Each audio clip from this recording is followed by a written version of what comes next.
Whether it's Bigfoot or Nessie, we've all heard of cryptids, creatures believed to exist despite any proof to validate their existence.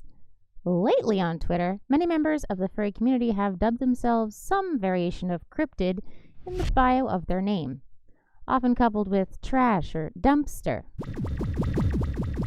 But recently, a friend DM'd me to ask, what the hell is a cryptid? And it got me thinking, hey, that's something I could explain in a video. So let's take a closer look.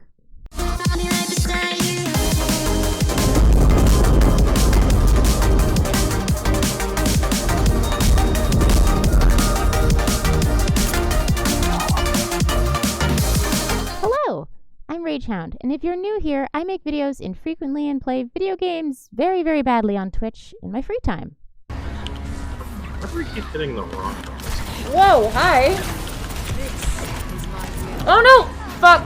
Well, no one saw that. Nope. Oh!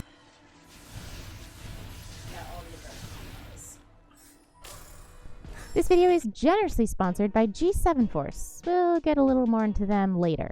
When I'm not analyzing After Dark topics in the community, I like to fixate on idiotic things like today's topic, cryptids. Cryptids, like Nessie and Bigfoot, are creatures with extensive lore and their own wild fan bases, often fueled by trashy TV shows that seek to hunt out these elusive creatures with some interesting means. To name just a few, Beast Legends, Monster Quest, Destination Truth, In Search of Monsters, Finding Bigfoot, and Myths and Monsters all tackle elusive beasts with impressive origins, but very little evidence to support the existence of much more than a gust of wind is ever found. Whoa, on the thermal! Right over there! Looks like something breached the surface! In some cases, these shows even give us comical CGI renderings of what the creatures might look at. Many of these would even give the Cats special effects teams some nightmares. Or real events. Unexplained phenomena is attributed to the action of dragons. Oof. Okay, despite how hilariously bad many of these shows go about the topic with wildly over-dramatized editing and hilariously inept CGI, these shows have dedicated fan bases and believers along for the ride in hopes of spotting a fantastical beast with the energetic cast who sometimes makes very interesting decisions during the show. And the local licorice was irresistible. Oh yeah.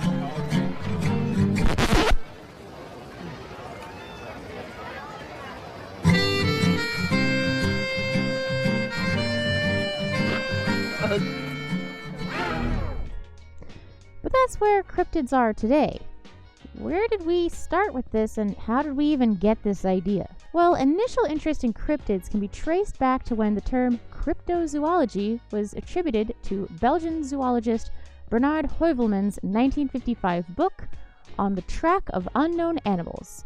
Though Heuvelmann says the term itself was coined by his colleague Ivan T. Sanderson, a Scottish zoologist around the same time. With a name like cryptozoology, researchers in this space may seem incredibly akin to biologists, trying to identify new species in the wild, but there's one really big difference.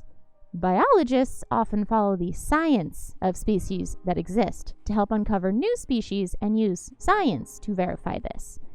Cryptozoologists put a very heavy stock in folklore and mythical tales, and in some cases, do not come from a scientific background.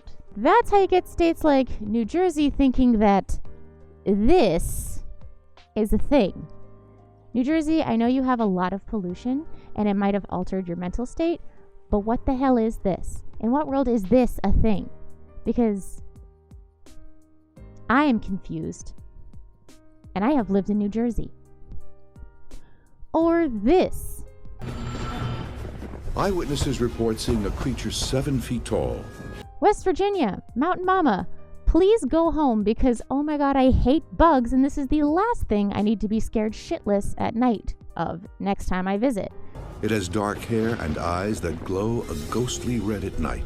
I really didn't need to think about a 7-foot-tall Mothman, but apparently that's a thing where you are, so I guess I'm never visiting. As a result, Some of the affiliate beliefs of cryptozoology come from folklore, scripture from religious texts, or old wives' tales, leading to some interesting theories. Just a few of these are young Earth theory, positing that the creation of Earth is 100% accurately described in the Bible, that places and objects can be haunted, and that UFO abductions are 100% real. While not all persons in the cryptozoology field believe all of these, it's not uncommon to see a researcher who also believes in ghosts, hauntings, possessed dolls, or houses. You get what I'm coming from, you know what I mean. So now that we have a base understanding of where all this started and what some of the mythical monsters you might see in some of these TV shows come from, what's the real appeal?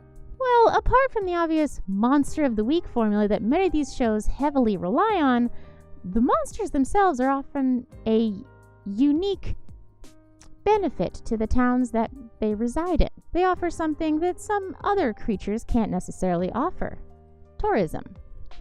Since the story of Nessie rocketed Loch Ness into a tourism hub with tales of scary serpent in Big Lake as early as 1870, the little town's local shops thrive off Loch Ness Monster merch, including hats, toys, books, and reprints of the famous photo allegedly showing the monster, and more.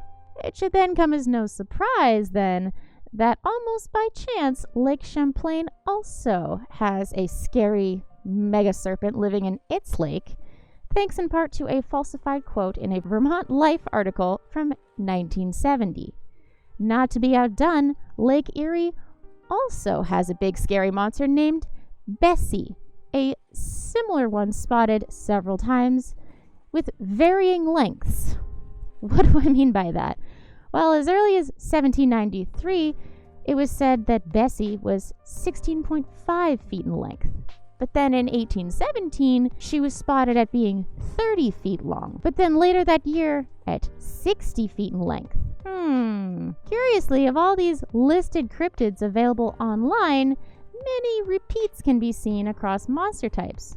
For example, for lake monsters, of the 27 aquatic cryptids listed, 56% are big spooky serpents living in lakes. And while no one seems capable of catching these big spooky serpents clearly on camera, the monsters themselves help reel in tourists in droves. And by proxy, lure in a multitude of camera crews of hopeful crypto TV shows intent on taking their views on an excited chase to find the monster. While cryptozoologists see these fantastic beasts as the hot new discovery to seek out, for small towns and local businesses, these elusive creatures create very effective niche tourism. In many cases, these big spooky serpents and other scary creatures put these towns on the map and increase sales of monster-themed merch and tours, which can be great for suffering small towns. So why cryptids?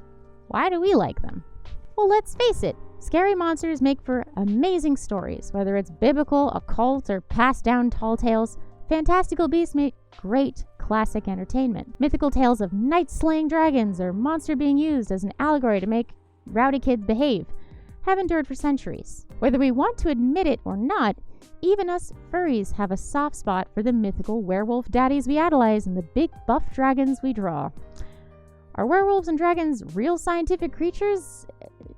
No, not really, but we love them all the same.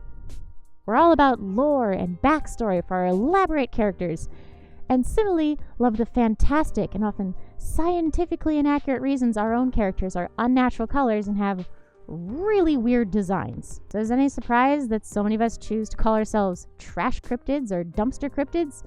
Technically, we're not entirely wrong.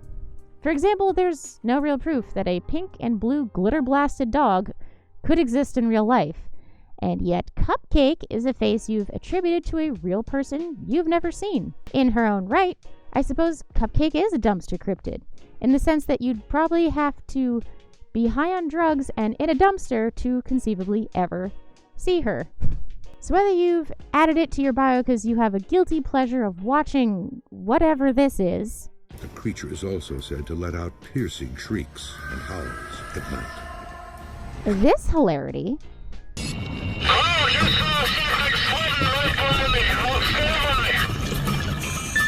Copy that. What did you see?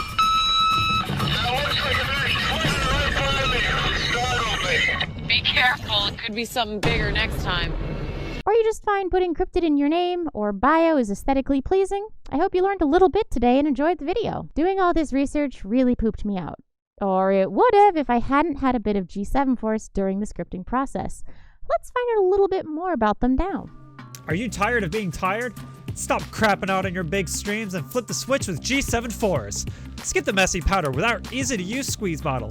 With 250 milligrams of caffeine a serving, adjust your amount for the boost you need without the jitters. No jitters. Are you ready to flip the switch? Try G7 Force with code RAGEHOUND40 to get 40% off of your purchase today. Anyways, stay safe, wash your hands, and flatten the curve. Until the next video, bye!